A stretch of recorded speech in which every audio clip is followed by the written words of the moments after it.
বিষ্ণু ইসলাম সেজদায় পড়ে তাসবিহ পড়তেন, সুবহানা রাব্বিয়াল আ'লা, সুবহানা রাব্বিয়াল আ'লা। এর অর্থটা খুব সুন্দর। সুবহানা রাব্বিয়াল আ'লা মানে আমি আমার রবের পবিত্রতা ঘোষণা করছি, যিনি হচ্ছেন আল আ'লা, সর্বোচ্চ, সবচেয়ে বড়। তার চেয়ে বড় কেউ হতে পারে না। আরবিতে আল আ'লা শব্দের অর্থ হচ্ছে সবচেয়ে উঁচু, সবচেয়ে বড়, সর্বোচ্চ, এটাকে বলে আ'লা। আর আরবিতে সবচেয়ে খাটো, সবচেয়ে নিচু, সবচেয়ে নিম্নে, এটার আরবি হচ্ছে আল আসফাল। আল্লাহ তাআলা কোরআনে বলেছেন, ইন্নাল মুনাফিকিনা ফিদ দারকিল আসফালি মিনান নার, মুনাফিকেরা জাহান্নামের একেবারে নিচে থাকবে। তাহলে সবচেয়ে নিচু অবস্থানকে বলে আসফাল, আর সবচেয়ে উঁচু অবস্থানকে বলে আ'লা। আমরা ওইটাই বলি আল্লাহকে, সুবহানা রাব্বিয়াল আ'লা, আমি আমার রবের পবিত্রতা ঘোষণা করছি, যিনি আ'লা, সর্বোচ্চ। তিনি যখন আ'লা, তখন আমাদের অবস্থাটা কি? সেজদা মানে হচ্ছে আমার কপাল, আমার নাক। মানুষ তার দেহের সবচাইতে দামি অঙ্গ মাটিতে ঘষতে শুরু করে ওই টাইমে, ঠিক কিনা? মানে আমার ইগো, আমার অহংকার, আমার দাম্ভিকতা সবকিছু ছেড়ে ফেলে দিয়ে আমি আমার সর্বোচ্চ সাবমিসিভনেস,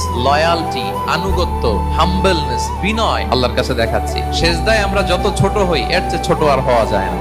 সেজদায় আমরা যতটা বিনয়ী হই, একটা মানুষ এর চেয়ে বিনয়ী আর হতে পারে না। এই তো নামাজ শুরু করলাম, আল্লাহু আকবার, এরপর রুকুতে জাস্ট বো ডাউন আর হেড, মাথা একটু ঝুঁকালাম, আর সেজদায় একেবারে মাথাটারে মাটিতে মিলিয়ে দিলাম। তার মানে আমি চলে গেলাম আসফালে। আসফাল মানে সবচেয়ে নিচে, আর সবচেয়ে নিচে যে আমি ঘোষণা দিলাম সুবহানা রাব্বিয়াল আল আ'লা, মানে হে রব, আপনার প্রশংসা, আপনার পবিত্রতা, আপনি আ'লা।